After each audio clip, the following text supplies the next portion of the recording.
update so that you all can get in and out of harm's way. So we're very conscious about that this morning. If you all can assemble yourselves, that's fine. Come on over this way. We have this morning Director Collin Arnold, who is our Director of Homeland Security, Ramsey Green, Deputy CAO of Infrastructure for the city, Dr. Jennifer Vegno of our Health Department, Chief Sean Ferguson, New Orleans Police Department, Tyrell Morris, Director of the Orleans Parish Communications District, Colonel Bailey, the Louisiana National Guard, Ms. Lauren Nash, the National Weather Service, along with a good complement of our New Orleans City Council that has been embedded in my mayoral briefings. At this time, and as it's always been, a unified command approach, it has been embedded in the EOC that is fully activated. What we know is Ida is a 155 miles per hour Category 4 hurricane. This is a very dangerous and a very real situation. My message to the community at this time, all of our residents, even visitors who are here, this is the time to stay inside. Do not venture out. No sightseeing. This is very serious. We need you to stay in from this point forward all morning, all afternoon, all evening. As it relates to Monday morning, we should see some signs that we're moving out of this, but you are not to come out until you receive more information from the city of New Orleans. Now is the time that we have been preparing for and even waiting for as it relates to Hurricane Ida. Again, this is the time. Heed all warnings. Ensure that you shelter in place, you hunker down. We understand that we have residents that are now without power. We do understand that wind miles are over 35 miles per hour, which means that there will be no action, no activity from Entergy New Orleans at this time.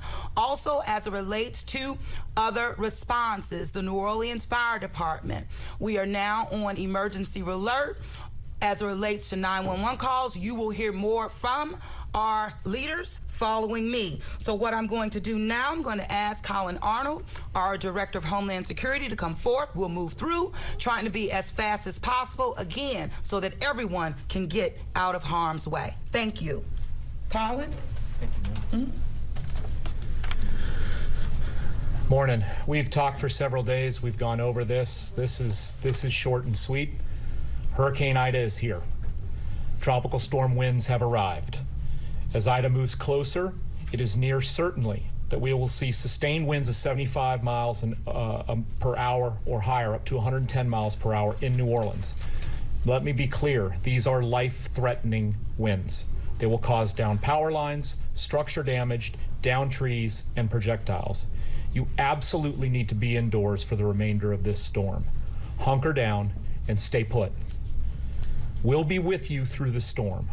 Text NOLA ready to 77295 for text alerts so you know what's going on throughout the rest of the day.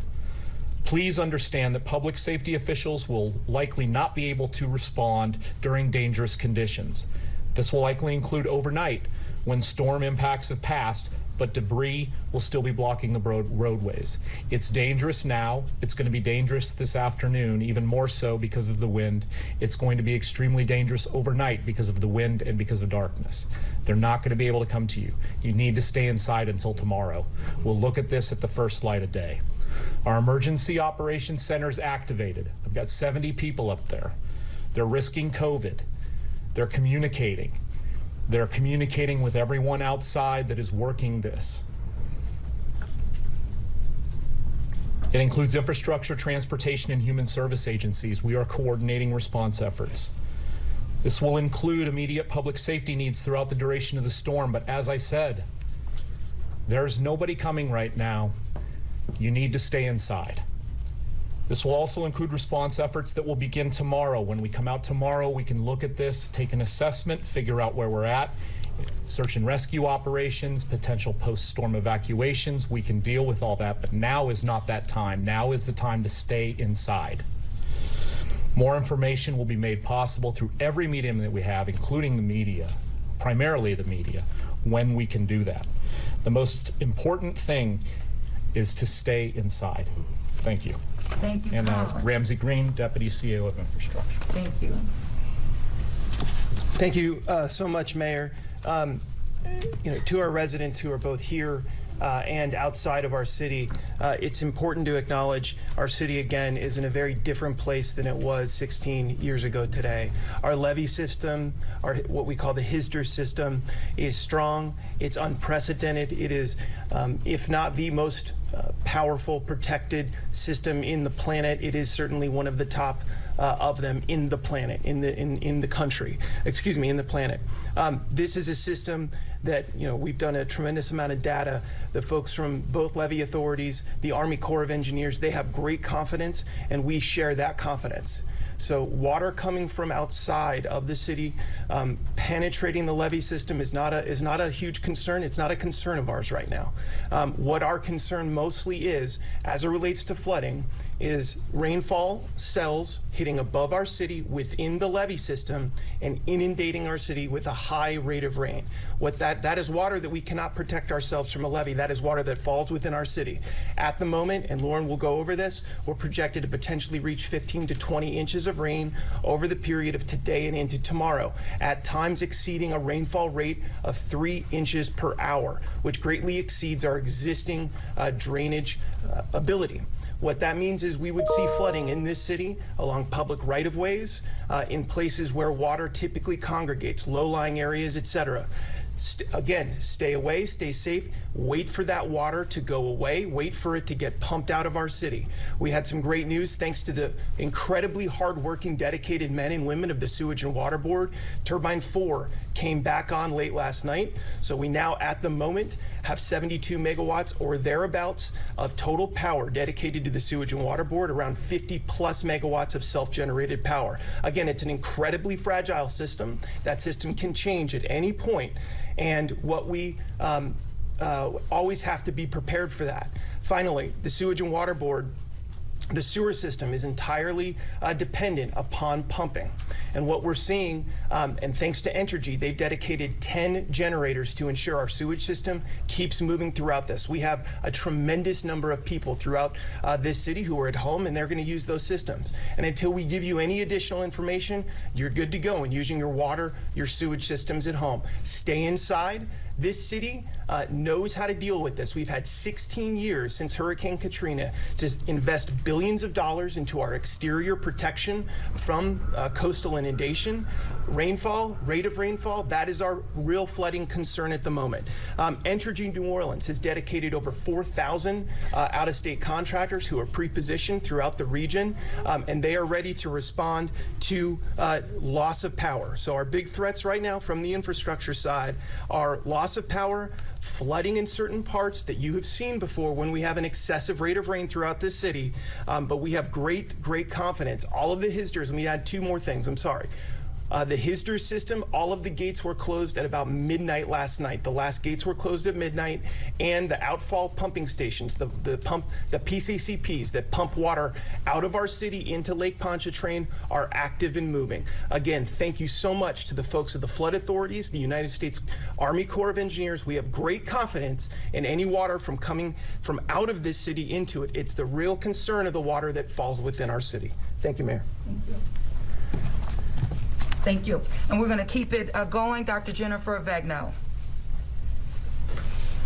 Thank you, Mayor. I'll just be brief. I want to reiterate what's been said. Now is the time to stay where you are. Our healthcare system, our hospitals are hunkering down. They are caring for the patients that are within their walls. Our first responders will be unable to get to you. Please do not try to access a healthcare or a hospital facility right now. We will be there for you when the storm passes, but the safest thing you can do is to stay put. Please make sure that you have a plan for your elderly and vulnerable residents or family members, neighbors that are in your immediate space. Make sure that they are being cared for throughout the duration of the storm. Thank you. Thank you.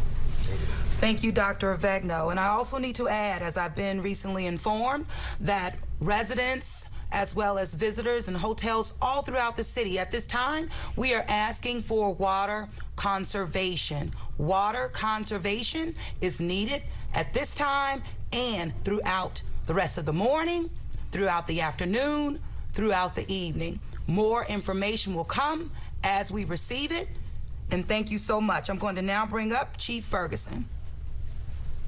Thank you, Mayor.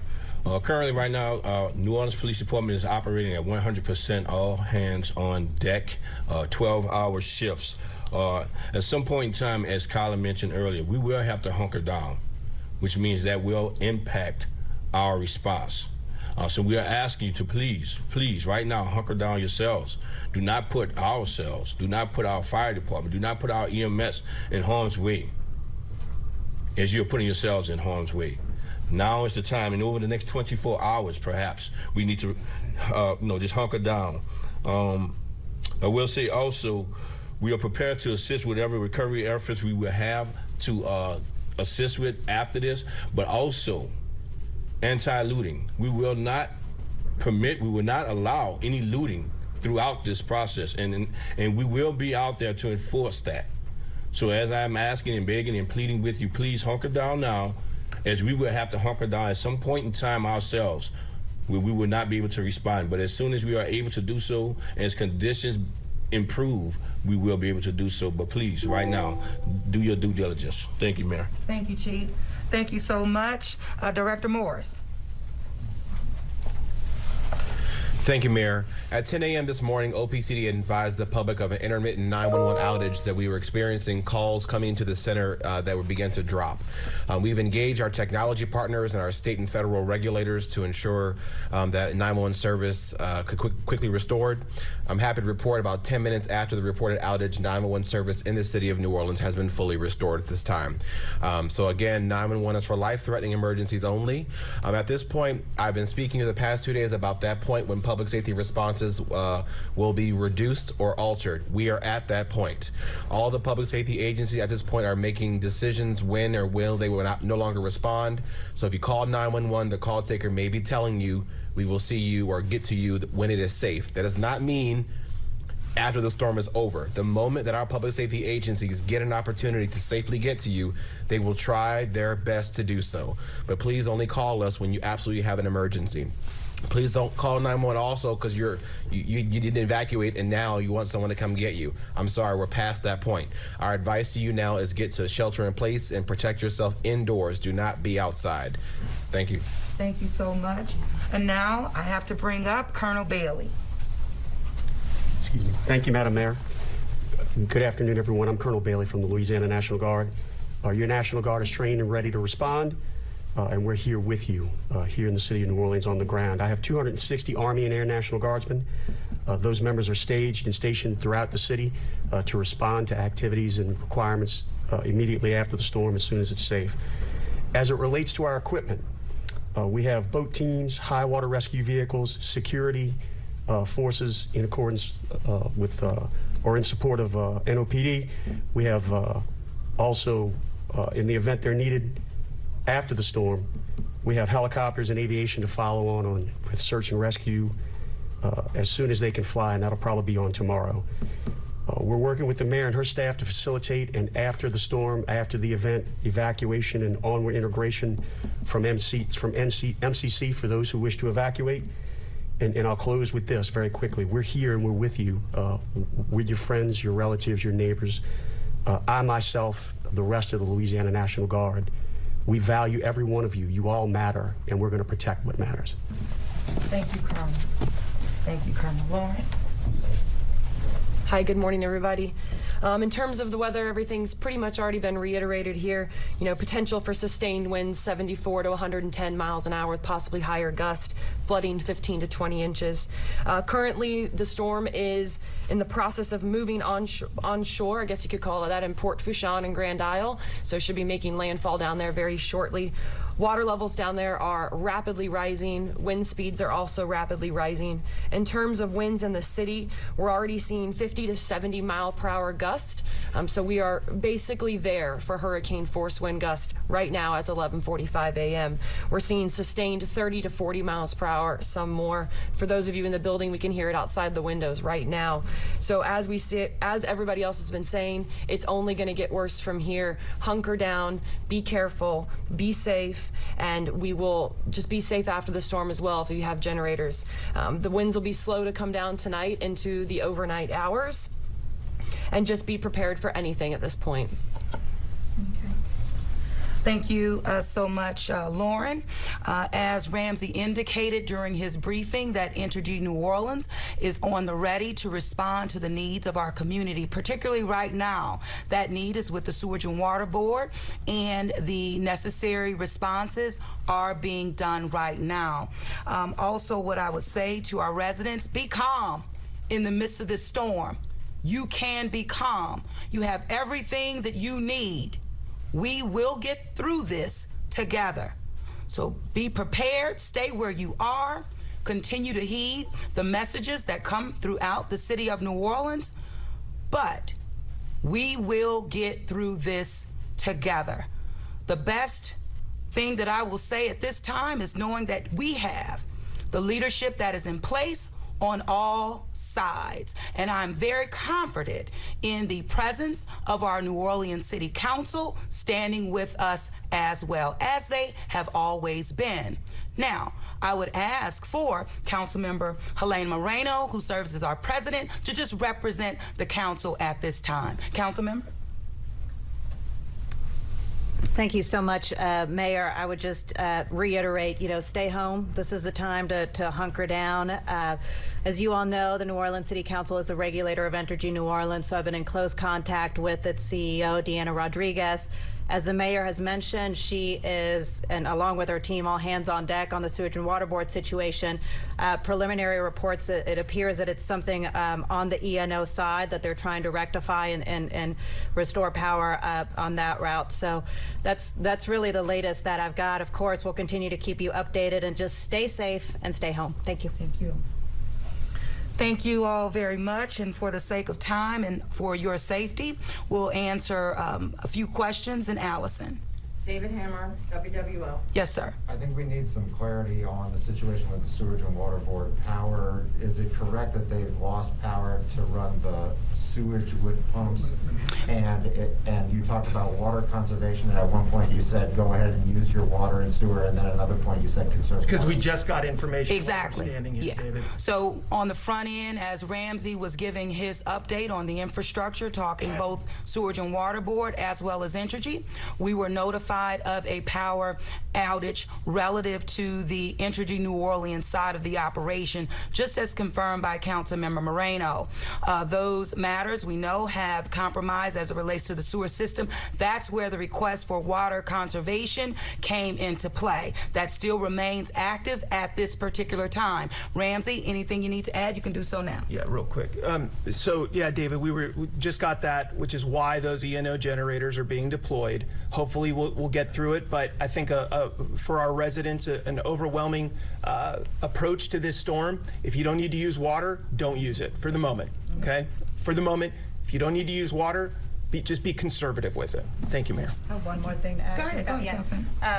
And David, just a little bit more information that I'm getting from Entergy. It could be potentially a substation that's out, potentially a breaker issue. The winds are really high, but Entergy is trying to get some crews out there to figure out if they can figure out the situation. But of course, they have to do that safely. So it's still kind of in the investigation point right now. So as we learn more, we will share. Right? Be as transparent as we need to be, because that's how we are. Next question, Peyton Triss, WGNO. A lot of people have evacuated and heeded the warnings, and then a lot of people are going to want to go outside after the storm. When are you telling people it's going to be safe to come back? When it will be safe to go back outside to check on their property? Sure, when we have assessed the situation, and after doing so, we will inform the public. Until that point, stay inside. We, again, will investigate The good news is that this storm should be nearing completion in the early morning, so by day. And so that is on our side because immediately we will be able to go out and assess. But only after a thorough assessment by public safety officials across the board, people are supposed to stay put until otherwise notified. Next question, Tim Craig, Washington Post. Hi, thank you. And you don't need to explain the whole levee system again, but I think around the country, a lot of people may be wondering, why are you so confident in that the levee system will hold in this case? They were rebuilt as Category 5 levees, but we're almost at a Category 5 hurricane. We're just a couple miles short. So can you just briefly say why this confidence that there's no water from the outside going to be coming into the city through the newly built levees? And then also one follow-up question, could you just also clarify that your hospitals, many of which I believe are very full because of the COVID situation, do they all have generators and backup energy supplies that's not going to become an issue if power goes out? Sure. So on the front end of that question relative to our levee protection system, billions of dollars, over $14 billion has been invested in our levee protection system. We have more technology and science in terms of its advancement that gives us the comfort and the confidence that's needed to ensure that those who are inside the levee protection system will not be compromised. Of course, as we move through this hurricane, we will learn more. Right? But at this time, that's where our focus is, in the city of New Orleans, in the state of Louisiana. We appreciate the concern nationally, but right now, our focus is on our people right now. Ramsey, anything you need to add?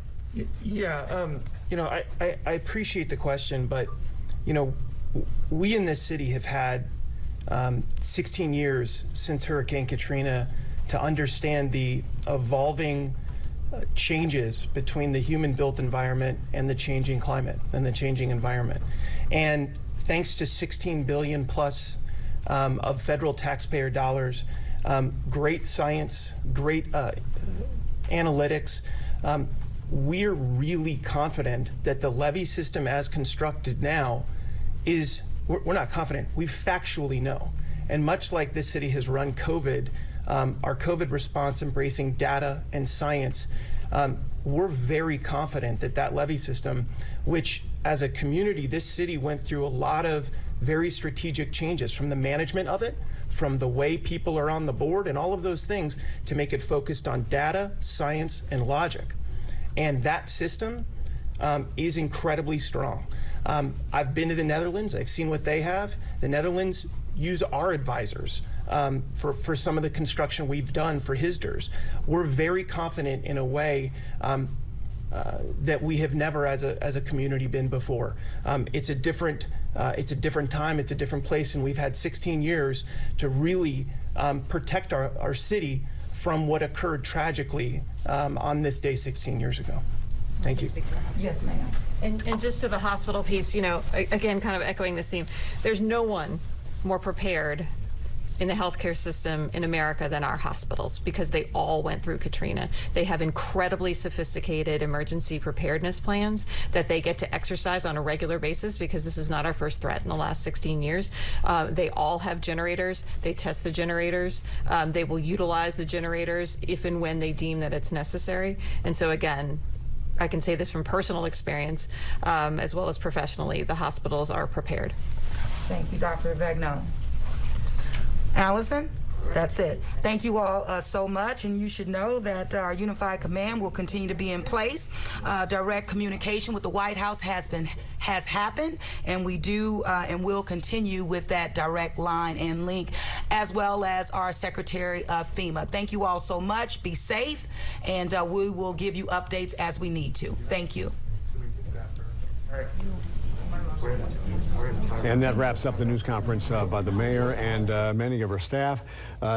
She did talk about that the city is going to experience a lot of rain, a lot of wind. She is asking people to hunker down, stay inside. with that said, she said, we will get through this. Now, the police chief, Sean Ferguson, said that they are running the police officers on 12-hour shifts, but there is going to come a time when they have to hunker down, and then they won't be able to respond to calls. He said looting will not be tolerated. It will be enforced. The National Guard has 260 members here to help out when needed, so that'll happen. We're also told, we got the report a little while ago about power loss to some pumping stations with the Sewage and Water Board, so they're asking people to conserve on water or flushing toilets, things like that, if you can. They are trying to get auxiliary power to that. Helena Moreno, who has been talking with Energy, said that it may be a substation down. They're not sure if they can get that back up in time, but they are saying they are getting some auxiliary generators to keep that running. But as for now, they're asking people to conserve on the power. Now, they're saying about the rainfall, we are in for a lot of rain. In many cases, it could be 3 inches or more in an hour. The system just cannot handle that, so there will be flooding in the area. We do know that 96 of the 99 pumps are up. The turbine number 4 is up, so they will be generating power from there. But we do have that power breakdown that we were told about at several pumps, and that will affect sewage and water and flushing toilets, things like that. So they're asking, if you can, go ahead and limit that to as much as possible and conserve on water as much.